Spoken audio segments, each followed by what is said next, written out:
Hi, everybody. With this kind of reception, I'm not sure that Martha and I would like to spend with you 20 minutes. Can you try a better welcome to Martha? I think we should sing. How about we should be singing. screaming a little bit? Can you scream? Martha, welcome to Unbound. Thank you. We have 20 minutes. We have so many topics I know. It's a to big cover. world. Yeah. Yep. We can talk about Brexit. We can talk about Please, Twitter. let's not talk about Brexit. I feel like no politics. Okay. Why are you willing to share with us the path of your career? You have done so many things. You accomplished so many things. It's very inspiring. Tell us in few minutes your career path. I wish I could tell you. Starting with kindergarten. Starting with kindergarten. Well, okay. Maybe we should move this to 2 hours. We'll be talking forever. I really hate talking about myself, but I will give you a potted history. I wish I could tell you there had been a plan. There was no plan. When I remember things, it's just basically chaos and very big luck that things happened. I was lucky enough to have a great family. I had a great education. I left university. I was an ancient and modern historian. I had no idea what I wanted to do. And I fell into consulting at the time that the internet was blowing apart industries. And it changed my life for three big reasons. Because I met Brent, who I went on to co-found lastminute.com with. I learned about business, because as a consultant, you have to really look at the different ways business works. And I learned about the internet. And I was sent all over the world to do different projects for media and telecoms companies, one of the highlights of which was sort of a forebear to some of the things I'd be thinking about in the future. I went to South Korea and Japan to look at how they were building broadband infrastructure, and this was in 1994. 1994, at that was time, really early. And they had better infrastructure then than we have now in London, just saying. Broadband at that time was what, 1 megabits per second? There they had a super fast fiber ring. It was amazing. Yeah. Anyway, I'll never forget one particular meeting I had in Tokyo where I was alone, the youngest consultant, the cheapest person they could send to get information from Mitsubishi about what they were doing in Tokyo. And 5 men in suits came in and present their pitch to me. And they started off, and the first thing they said was, "We want to present to you the PENIS network." I was like, what? Did I hear that right? Oh, yes, I did. Every single page of the presentation, the PENIS network. Anyway, that was quite a thing of my early life. I managed to get through that particular meeting. Turns out the PENIS network is alive and well, and we're fighting it on a daily basis, but that's a separate thing. I then left that. Brent and I started lastminute.com. It was insane. We got so lucky. We had an amazing time. We really were at the vanguard of building an e-commerce business in Europe. People weren't even really interested in lastminute.com. They were interested in whether we thought the internet was going to blow up. Incredible experience. Took the company public, up, down, all over the place. Survived the dot-com crash. Then I left the company. Had a real-world crash. Spent 2 years in hospital. Wow. Broke 28 bones. Had to learn to do everything again. Start my life pretty much over physically. And so then I had to reimagine my life because I'm not able to do one job because I'm a bit choppy physically. So I reimagined it. And so I have the life of a sometimes 65-year-old, age 45, because I've got this weird portfolio style life.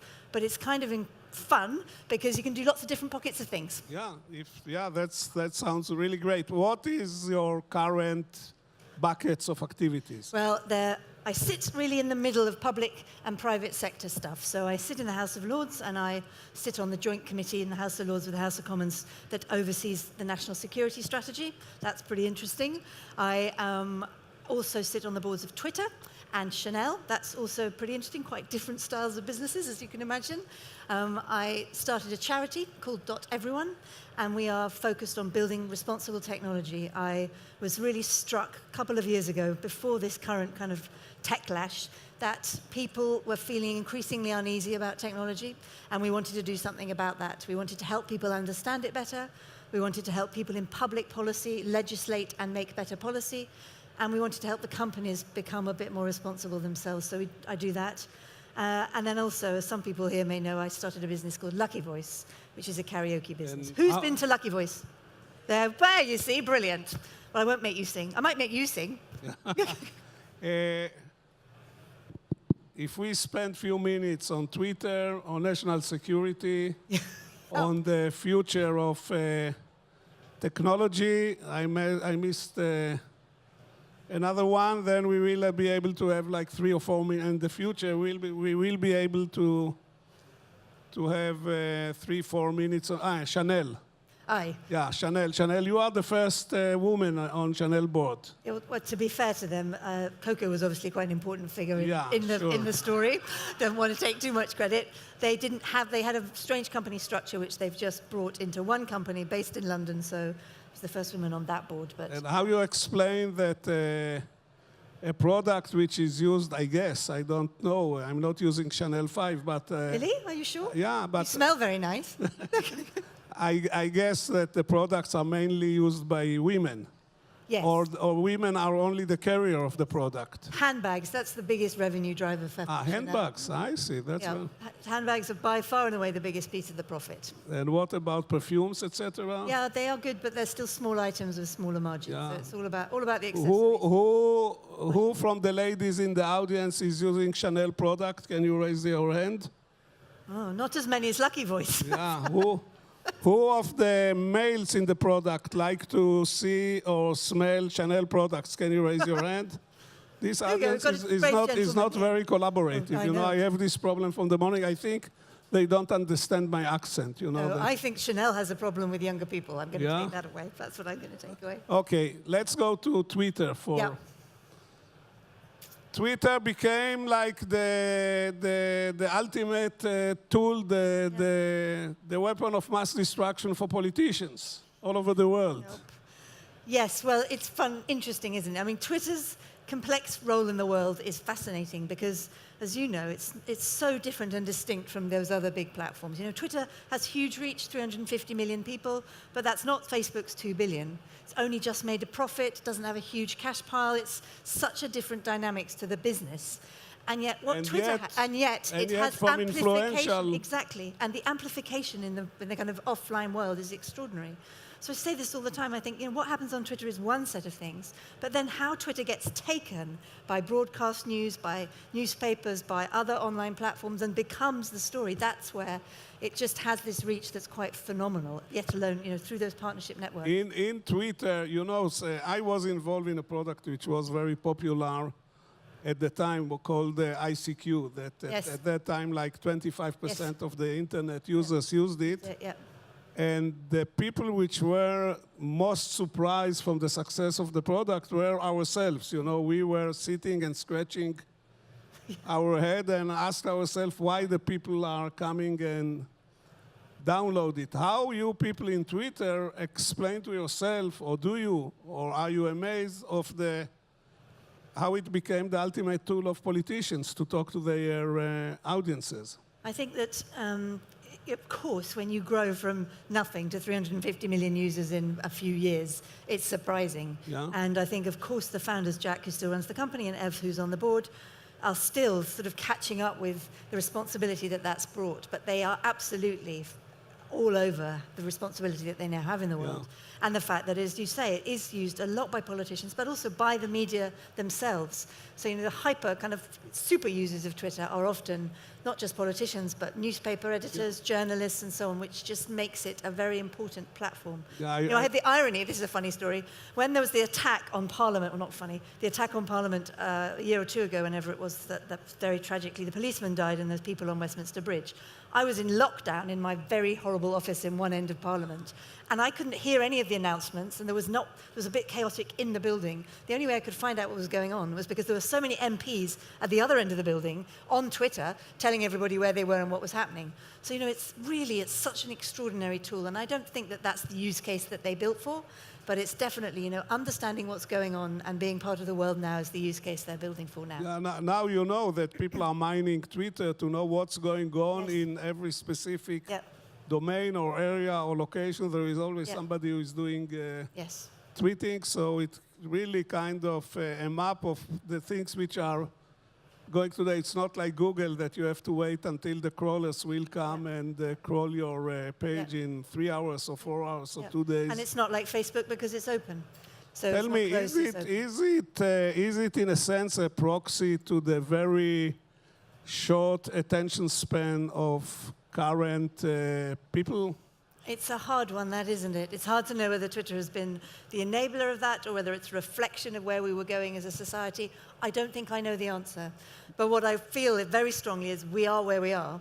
I think that the important thing now is not to become too reactionary about technology, to remain optimistic about the potential, but realistic about where we're at. And, you know, whether Twitter has created a particular environment or whether it's reflecting it feels like an important but less relevant question to, okay, so what do we do about where we're at?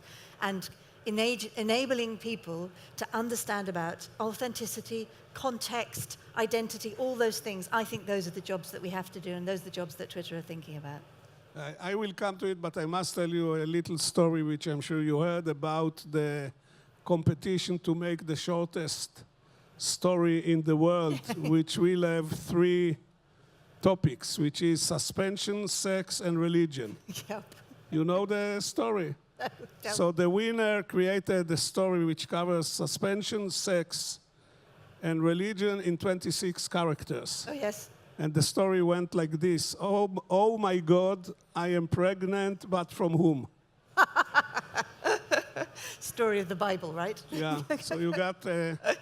let's talk about the promise and the delivery of technology. So you were there in the very beginning. 94 is really, really very early. We started working on the lastminute.com plan in 97. You know, it was easy to... Well, 21 years ago, it's easy to forget that there was no Google, no Facebook. You were 3 years old at that time. I was 3 years old, yes. Yeah, I was extremely advanced, prodigious. Brent was 30. No, I'm teasing. So it felt like such an exciting and democratizing and redistributive force. It felt as though, and it sounds so naive now, I did never imagine that the internet was going to end up so balkanized, so closed and duopolistic, effectively. It was such a different world. It felt as though you were going to be able to empower individuals from anywhere to have a voice, a business, connect, whatever. I remember, and I'm sure you also, the first email spam which was sent and what kind of reaction it created over the net. You know, all of us felt like betrayed, you know, that somebody is using email to send spam. Well, I remember us calling each other on the phone, and a fixed phone on a desk, to say, "Did you get my email?" You know, it was like so exciting to know whether or not the email had actually arrived at somebody else's computer. So where do you think the internet is going from that perspective? Well, you know, I think 2 or 3 things are important, and I don't know whether this is where they'll end up, but this is what I want to do my small part to try and make happen. You know, we at Doteveryone are trying to make responsibility the new normal. It feels as though there's been a period of time for the last maybe decade where we haven't necessarily considered the unintended consequences of what we've been building enough. And I think that's really important. I think it's right from the beginning of your design. You have to think about, are you worrying what the things that you might not have thought about as a result of this product launch might be?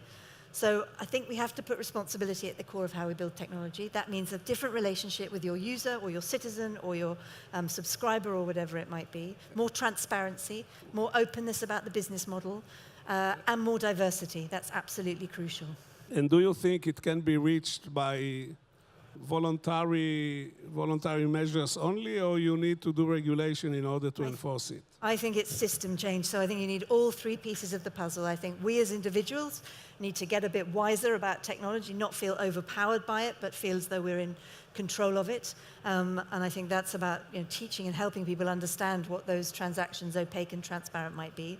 I think the companies themselves need to absolutely understand that this has consequences, that, you know, when you build an app like Google did, or a piece of technology that rings the restaurant for you and makes the booking, is it okay that the person on the other end of the phone doesn't know it's a real person? I don't know, but that matters to me as a human being. So we need to ask the companies and hold the feet to the fire. But I also think we do need regulation. I don't believe that any huge industry should go completely unfettered. I think that whether it's, you know, fundamental things like tax structures, or whether more complicated things like whether you should, you know, break up companies or fine them, or how you could, you know, control the children or whatever, I think it's inevitable there will be regulation. Don't you think that there are cases when the regulators are having in their mind the big companies, which they want to regulate, but some of the startups are being caught in a maze of regulations that they don't have the means to employ lawyers and technologies I absolutely agree. You know, and I'm a startup person. I'm not a huge company person. It's a surprise to me I've ended up working in governments and big companies. So I completely agree. But I don't think it's okay to say, well, we can't regulate because we've got startups to worry about. Good regulation should enable innovation. And the trouble with some of our legislators, God love them, is that they don't necessarily understand technology very well, and there's often a reactionary, kind of knee-jerk reaction to tech. So sometimes the legislation is not effective. So look at what just happened in the European Parliament when Jimmy Wales led a very effective charge to stop the European Parliament doing a pretty kind of intense piece of regulation that would have affected, he believes, startups disproportionately to the big platforms. So it is possible to change politicians' mind, but I don't think that that's a reason not to think about what good competition authority regulation, competition authority might look like. You have an implicit assumption that politicians have mind, you know, when you say that. No, I really don't. I really don't have that assumption. I think that not all politicians are awful. I think that the trouble at the minute is that politicians are not going to lose votes by bashing tech. You know, that you see it all the time. Blame the internet for the latest terrorist attack, the fact that children might be having mental health issues, the fact that old people are lonely. There's a whole bunch of things, some of which are valid and some of which are just lazy knee-jerk reactions. And I think, you know, I want to try and help here raise the bar in terms of understanding of what policymakers. We have less than 1.5 minutes. Oh my God, time for a song. There are two issues we should cover thoroughly in this. Okay. One is national security. You are on the on the council. I'm on the committee in Parliament that oversees the government's national security strategy. Yeah. What is the most cherished, the highest security secret that you are now going to share with us? I am now going to tell you that it stays only entirely in this between room. us. It's fine. No one's on tweeting, no blogging. Yes. Yep. I can reveal to you that nobody knows anything. That's what I would say. That's my biggest revelation. Nobody knows anything. Yeah. It's a challenging time. I feel personally, and this is my own view, that we're looking over here, perhaps looking at how wars were conducted even 10, 15 years ago, and we're not constructing ourselves for how they're going to be fought in the next 10 to 15 years. You know, it's much more likely. Is it a comforting thought or worrying thought? I think, you know, it's both, in that there are a lot of smart people that think about this stuff, but it's worrying in that we have to move quickly and become more agile. And, you know, I do think that it's interesting to me that, you know, Cambridge Analytica and Facebook and all of the people getting hysterical about that, which is a thing. I am not denying it. To me, that is looking in one direction, but we should be looking in the other direction too. We need to be more worried about Russia. We need to be more worried about what China is doing, about infrastructure. What about the US? And yes, the US, but it's different. And I just worry that we are so kind of Western focused that we don't think about the consequences of technology that's being built in other bits of the world. Actually, we should have spent 20 minutes just on this issue, especially what's going on in China, which is amazing. Yes, yeah. And we have 5 seconds to talk about women in tech. We need more. That's it. You know, I find it one of the most depressing bits of the last 20 years. I never imagined that within a space of 30 years of a new industry being created, we would have less women as a percentage in the technology sector than we have in the House of Lords, really? a 1,000-year-old institution. It is not okay. It is absolutely not okay. And we are not going to build as good a future as we can if we don't have a much more diverse set of people building it. And how it's going to be fixed? It's no one thing. By recruiting women. Not one thing. We need to have different things in schools. You need to change recruitment practices. You need to encourage different people into the sector. Look at me, I'm an ancient historian. I can't code. I just used to keep a book of Java on my desk to scare the developers. We need more different people. We need different appraisal systems. We need different childcare. We need a whole spectrum of things. One sentence, because I cannot finish this panel without, how one individual can do and affect such a wide areas of activities. You know, what is the secret? What do you smoke? I'm on a lot of prescription drugs. What can I say? That's it. I say I'm fueled by sugar-free champagne and prescription drugs. Okay, thank you very much. Thank you. It was really wonderful. Thank you, Yossi. Thank you very much.